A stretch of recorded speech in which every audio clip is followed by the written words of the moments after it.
The clock read 6:40 a.m. on Thursday, June 13, 2024, but the light breaking over Columbus, Ohio, offered no warmth or safety to the 19-year-old who stumbled toward the police department. This was not a routine visit.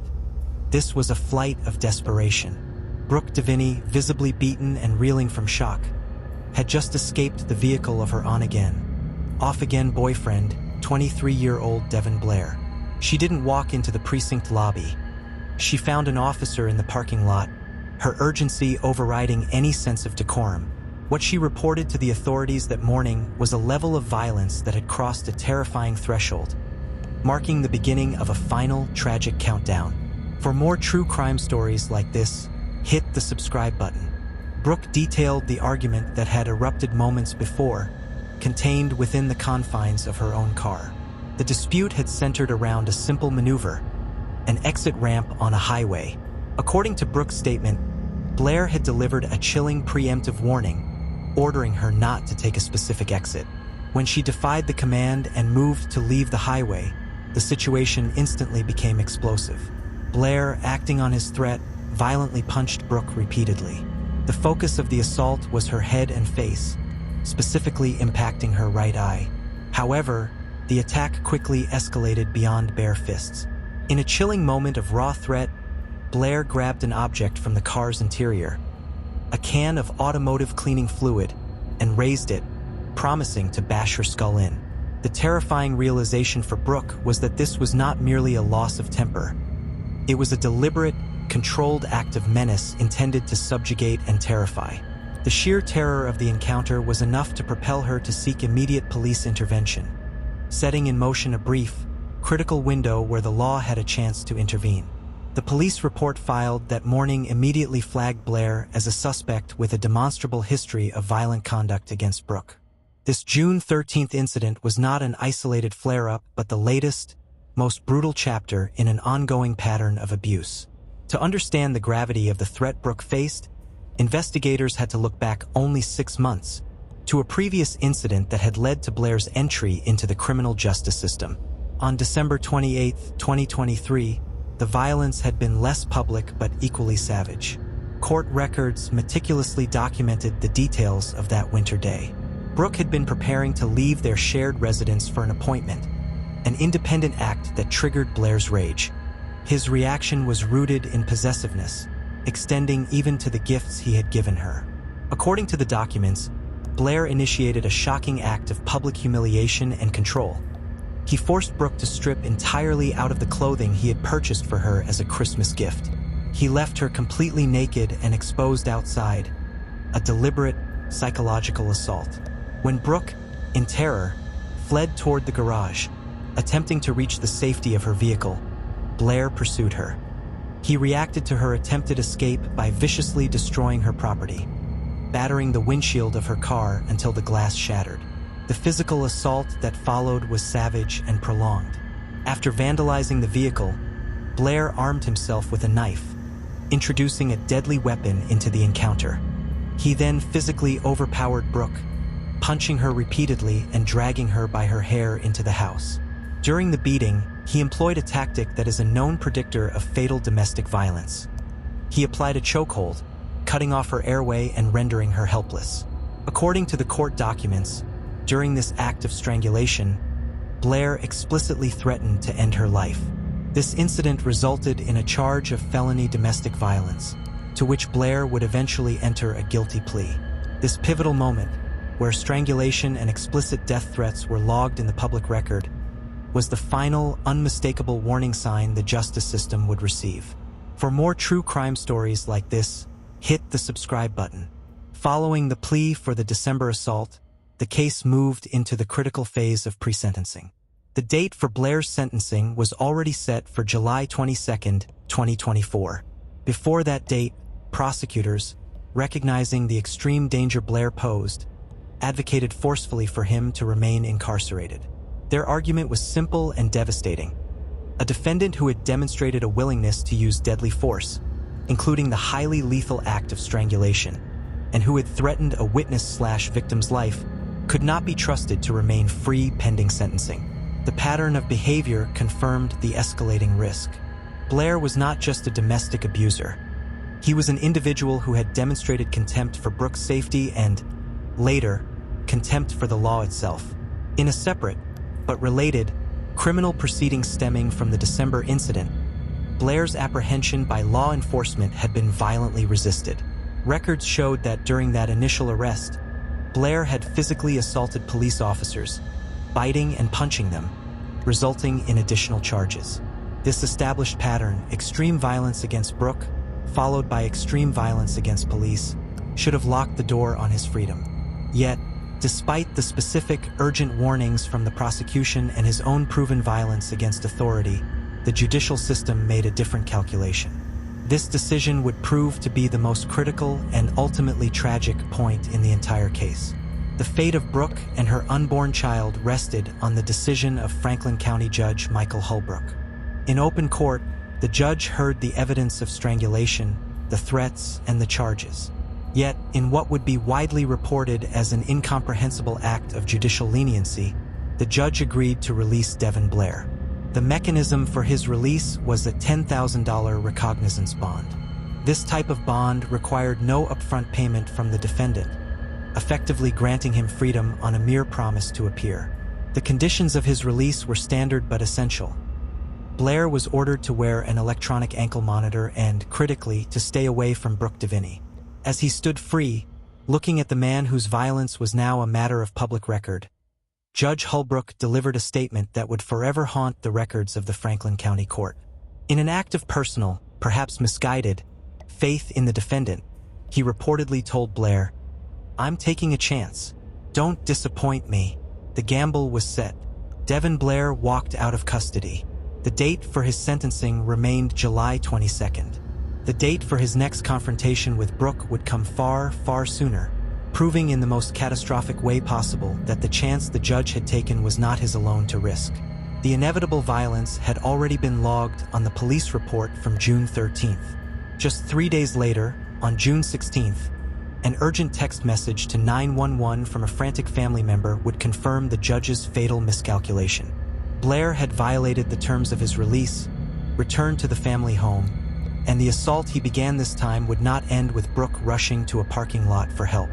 For more true crime stories like this, hit the subscribe button. The fragile peace bought by the judge's chance lasted precisely 72 hours. Sunday, June 16, 2024, was a day that began with the relative quiet of a family home, shattered by the sound of escalating conflict. Devon Blair had defied the court order, ignored the condition of his recognizance bond, and returned to the residence he had shared with Brooke Devinney. He was not there to reconcile. He was there to resume his campaign of terror. The fighting began in Brooke's upstairs room, and it was quickly evident this confrontation transcended the familiar shouting matches that had previously plagued the household. Brooke was not alone in the house. Her brother, Brandon Devinney, and his fiancée, Michelle, were also present. For them, the sounds of domestic dispute had become tragically normalized. Brandon would later recount that they heard the initial arguing and thought, "They fight all the time," classifying the sounds as just run-of-the-mill fighting. This chilling normalization delayed their immediate intervention. However, the fighting quickly escalated beyond verbal abuse. They soon heard disturbing crashes and loud banging noises emanating from upstairs. Then came the sound that cut through the complacency. A terrified scream from Brooke. Convinced that the situation was now definitely serious, Brandon and Michelle, knowing Blair's past pattern of attack and flight, decided to wait downstairs. Their strategy, formed from painful experience, was to wait for him to make a run for it, as he had done before whenever he knew others were around or police were imminent. They were attempting to contact authorities, knowing that Blair's instant reaction to the arrival of law enforcement was always to flee. But before police could arrive, the house fell into an ominous silence. Then, suddenly, came another, more desperate scream. The waiting game was over. They sent a text message to 911, an urgent, silent plea for help from a family member who feared the worst, reporting that Blair was back and assaulting Brooke again. For more true crime stories like this, hit the subscribe button. Police were dispatched immediately to the residence on the report of an ongoing domestic assault. The details broadcast over the police scanner were chilling. An active assailant, a known history of violence, and the possibility of a critical injury. The urgency of the 911 dispatch was underscored by the presence of a terrified family member already on the line. The situation transitioned from a domestic dispute into a high-priority, life-or-death scenario. As officers converged on the location, the scene outside was chaos contained. Blair, hearing the sirens, was making his escape just as the patrol cars arrived. He emerged from the house, hastily carrying a bag and some clothes, his flight strategy confirmed. Several officers immediately gave chase, diverting critical manpower from the primary objective, securing the victim. Simultaneously, another unit moved to secure the area, attempting to locate the source of the distress. Inside the home, the family was in a state of frantic activity. Having seen Blair escape, Brandon immediately rushed upstairs to check on his sister. He found her bedroom door locked. He called out, but there was no response, only silence where the screams had been moments before. Recognizing the horrifying gravity of the situation, Brandon made the decision to breach the door. The moment he forced entry into the room revealed a scene of shocking violence. Brooke was found unresponsive. The specific details of the scene were immediately relayed to first responders who quickly joined the family in the bedroom. They found Brooke on the bed, wrapped partially in sheets and a blanket. There was blood everywhere, and Brandon himself would later be described as still covered in his sister's blood from his desperate attempt to render aid. The officers, trained for emergency medical intervention, immediately began frantic efforts to save her life. They pulled Brooke from the bed and began cardiopulmonary resuscitation, CPR, trying compressions in a desperate attempt to force life back into her body. The 911 dispatcher received fragmented, panicked reports. "She's upstairs in her left. We're just kind of checking her out. Probably not think she's alive anymore." Brooke was lying in a state of unresponsiveness, the viciousness of the final assault evident. At 14 weeks pregnant, the violence was tragically doubled. The report confirming Brooke's status was made just before 9 a.m. Then came the official announcement of the unborn child's status. Brooke's unborn son, who she was reportedly planning to name Aiden, was pronounced dead just a few minutes later. The forensic evidence would later confirm the specific, heinous cause of death: cervical compression injuries, the clinical term for the damage caused by strangulation, a method of attack Blair had already utilized and been charged for months earlier. It was a precise, targeted, and fatal final assault. For more true crime stories like this, hit the subscribe button. While emergency personnel focused on the devastating scene inside, the manhunt for Devon Blair was in full swing. He was on foot, running through the yards and alleys of the neighborhood. Officers canvassed the area, relying on witness sightings and their knowledge of the immediate vicinity. One key piece of information emerged from a neighbor. The area where Blair was last seen was heavily fenced, and his escape route had involved cutting through or jumping over property lines. The search was rigorous, involving multiple patrol units and a detailed sweep of residential properties. One neighbor pointed out that his gate, which he claimed was never locked, was suddenly secured, suggesting Blair had deliberately manipulated the obstacle to cover his tracks. The officers, determined not to lose their suspect, began moving through yards and fences, receiving continuous updates on his last known direction of travel. He was described as wearing a black hoodie and orange shorts, with a large afro and a distinctive tattoo, reportedly of red lipstick, on his neck. The net was closing in, but the suspect was proving evasive in the dense residential streets. Blair, aware of the gravity of his actions, was desperate to evade capture. The fact that he was on foot meant he couldn't have traveled far, but the minutes turning into hours created intense pressure on law enforcement. The chase was physically demanding, moving officers through backyards and over barriers, driven by the knowledge that the man they were pursuing was a killer who had already slipped through the system's hands once. The search would last for hours, moving methodically block by block. Finally, acting on a tip, officers would locate the fugitive hiding in an unexpected place. The eventual capture would not be peaceful. It would be a final, violent confrontation that required overwhelming force to bring the killer to justice and put an end to the rampage he had begun. The manhunt for Devon Blair, killer of Brooke Devinney and her unborn son, Aiden, stretched for several crucial hours across the Columbus neighborhood. Officers, methodically working the perimeter defined by Blair's last known direction of travel, utilized every available resource and witness sighting. The detailed description, the black hoodie, the orange shorts, and the distinguishing neck tattoo, was critical to maintaining the focus of the search. Blair was still on foot, exhausted from his prolonged flight and growing more desperate as the law enforcement net tightened. The breakthrough came hours after the initial text message to 911. Officers received intelligence that led them to close in on a specific location near the area where he was last seen cutting through fences. The search was tense and methodical, involving multiple units coordinating to ensure no avenue of escape remained open. Finally, a team of officers spotted him attempting to hide in a confined space. The exact address of the final confrontation was quickly relayed over the radio, a tense confirmation from the officers on the ground. "I see him."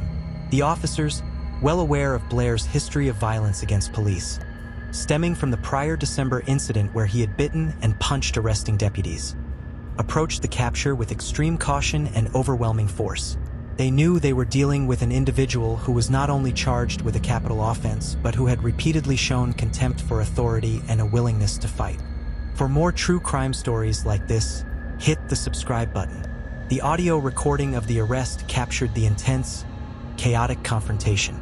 Officers immediately issued loud, unequivocal commands. "Get down! Get on the ground! Hands behind your back!" The air was thick with adrenaline and the urgency of the moment. Blair resisted immediate compliance, forcing the officers to move quickly to subdue him. Once pinned, the officers worked swiftly to secure him, a process made difficult by Blair's continuous attempts to struggle and fight back. As he was being restrained, the officers confirmed his identity. "What's your name?" Followed by the clear, concise answer, "Devon." The confirmation went over the radio. "I copy. It is the suspect." The immediate, urgent physical restraint was necessary to prevent any further danger to the officers or the public. During the aggressive apprehension, Blair's defiance was audible. In a bizarre attempt to distract or minimize his situation, he claimed to the arresting officers, "I got weed on me." The officers quickly dismissed the trivial charge in the face of the monumental crime he had just committed. Blair then became increasingly agitated, shouting, "Let me go, bro!" and making accusations, including "racist motherfucker," directed at the officers securing him. The officers maintained control, ignoring the emotional appeals and accusations, focused solely on the critical task of restraint. Due to his violent resistance and refusal to cooperate with the arresting officers, Blair would not go quietly. At one point, he threatened to injure himself by slamming his head. The officers, understanding the need for definitive control, prepared to implement maximum restraint measures. He was physically refusing to walk to the police cruiser. One officer called for a hobble, a specialized restraint used to bind the ankles and immobilize an uncooperative suspect. The determination was clear. He would be transported to custody safely, even if he had to be carried. Blair's contemptuous behavior continued even after the physical struggle. He was eventually transported to the jail, where his refusal to cooperate became a formal, documented process. He was strapped to a gurney because he continued to refuse to walk. The officers had to physically lift and carry him into the detention facility, documenting his absolute non-compliance with the booking process.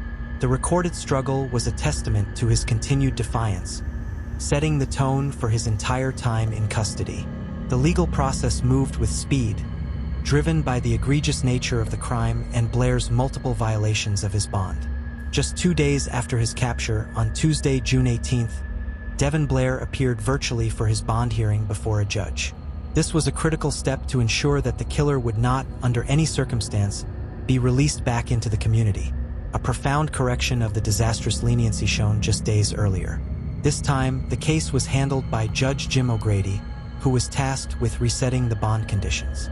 Judge O'Grady needed no urging from the prosecutors. The facts: an alleged murder of a woman 14 weeks pregnant, committed while the defendant was out on bond for a prior assault against the same victim, spoke for themselves. During the virtual hearing, Blair's true colors, as described in public reports, were again on full display for the court. He continued his verbal defiance, shouting at the judge and displaying a complete lack of remorse or respect for the judicial process, reportedly yelling, "I ain't wanna come. You dragged me down here. You think I give a fuck?" Judge O'Grady acted decisively and without hesitation. Recognizing the clear and present danger Devon Blair posed to the community and the profound judicial failure that had led to Brooke's death, the judge set a new, impossibly high bond to ensure the 23-year-old would never slip through the cracks again. The bond was set at an astonishing $11 million. The message was clear. There would be no second chance, no recognizance release, and no opportunity for Devon Blair to walk free pending trial. The legal system, after its fatal miscalculation, had finally locked the door. With the killer firmly secured, the focus shifted entirely from pursuit to prosecution. The case, however, would never see a courtroom jury. The immense weight of the evidence, coupled with the detailed forensic reports and the powerful testimony from the family, would force the defendant to make a final, difficult decision regarding his fate. For more true crime stories like this, hit the subscribe button. With Devon Blair secured on an $11 million bond, the prosecution compiled an airtight case against him, supported by the specific forensic evidence of Brooke's death by cervical compression injuries, the police audio, and the damning timeline of his bond violation. Facing overwhelming proof of guilt, the case would ultimately bypass a lengthy jury trial. On July 21, 2025, just over a year after he murdered Brooke and her unborn son, Aiden, Devon Blair appeared in court to enter a plea agreement. By pleading guilty, Blair accepted responsibility for his actions, though his motivation was likely to avoid the risk of a potential maximum sentence if convicted at trial. His plea was comprehensive, covering not only the fatal assault on Brooke but also acknowledging his past violence. He pleaded guilty to 2 counts of involuntary manslaughter, 2 counts of felonious assault, and 1 count of strangulation. The plea also included a crucial acknowledgement of his prior criminal behavior against law enforcement, stemming from his violent resistance during his December 2023 arrest. Central to the plea agreement was an additional, legally binding condition. Devon Blair formally agreed not to apply for early judicial release at any point during his sentence. This provision was a non-negotiable term set by the prosecution to ensure that the killer would serve his full sentence without the possibility of parole or other mechanisms that might lead to an abbreviated incarceration, a powerful and final measure of protection for the community and Brooke's family. The sentencing hearing was the final, definitive moment of justice, providing the opportunity for the court to hear the full extent of the devastation wrought by Blair's actions. The atmosphere was heavy, charged with the grief and rage of Brooke's family. Devon Blair was given the opportunity to speak. Reportedly, he broke down in court, offering a statement of regret. He claimed that he was haunted by the night of the murder, attempting to convey a sense of remorse. He stated, "I think about that night every day and every night. I wish I could go back in time and just walk away." However, this expression of regret was largely overshadowed by his previous violent conduct and his documented, defiant behavior during the arrest and the bond hearing. The true emotional climax of the hearing belonged to the victim's family, who refused to let Blair's last-minute tears obscure the cold, brutal facts of his crimes. Brooke's mother stepped forward to deliver a victim impact statement that pierced the sterile atmosphere of the courtroom, ensuring her daughter's voice was heard one last time. Speaking through tears, she laid bare the final, tragic moments of Brooke's life and the systemic failures that enabled her death. For more true crime stories like this, hit the subscribe button. The mother's statement was devastating, not merely recounting the facts of the crime but exposing the cycle of fear and the ignored warning signs. She reminded the court that Brooke had taken every step to protect herself, filing both a police report and a protection order against Blair. Then, she delivered the devastating words that chronicled her daughter's final, terrified premonition. Brooke knew that his release was a death sentence. Her mother quoted her directly. She said, "Mom, once he finds out what I did, "He's going to kill me, Mom." And then he did. With this single, agonizing statement, the mother crystallized the entire tragedy. Brooke's death was not a sudden accident, but the predictable, inevitable conclusion of escalating violence that the legal system failed to halt. She concluded her statement by stating that Blair had selfishly taken her and my grandson away from me. The Franklin County judge overseeing the sentencing process considered the full weight of the evidence, the multiple violent counts, the deliberate strangulation, the murder of an unborn child, and the defendant's documented defiance and violence against law enforcement. The judge delivered a severe, final judgment that reflected the depravity and extreme danger Blair presented. Devon Blair was sentenced to a lengthy term of incarceration totaling 48 to 53.5 years in prison. This sentence included an additional 2 years for his prior convictions for assaulting the deputies who had attempted to arrest him in December 2023, ensuring that every act of violence and contempt for the law was accounted for. Due to the terms of his plea agreement, specifically his promise not to apply for early release, his expected release date is slated for the year 2072, at which time he will be 71 years old. The long sentence was a definitive closure for the family and a corrective measure by the judicial system, ensuring that the man who had demonstrated such brutal contempt for life would remain confined until the end of his life. Online records confirm that Devon Blair is currently serving his sentence at the Noble Correctional Institution in Caldwell, Ohio. The case of Brooke Devinney stands as a horrific example of domestic violence escalation and a stark reminder of the fatal consequences when judicial leniency overlooks the clear, documented warning signs of escalating violence, particularly strangulation, which proved to be the precise method of her death. The final sentence, handed down over a year later, provided a measure of justice, but it could never undo the fatal miscalculation that set her killer free. And as always, you've been watching True Crime Story Vault, where every story is told with facts, empathy, and respect for those who can no longer speak for themselves. For more true crime stories like this, hit the subscribe button and comment your thoughts below. Until next time, remember, the truth is never buried.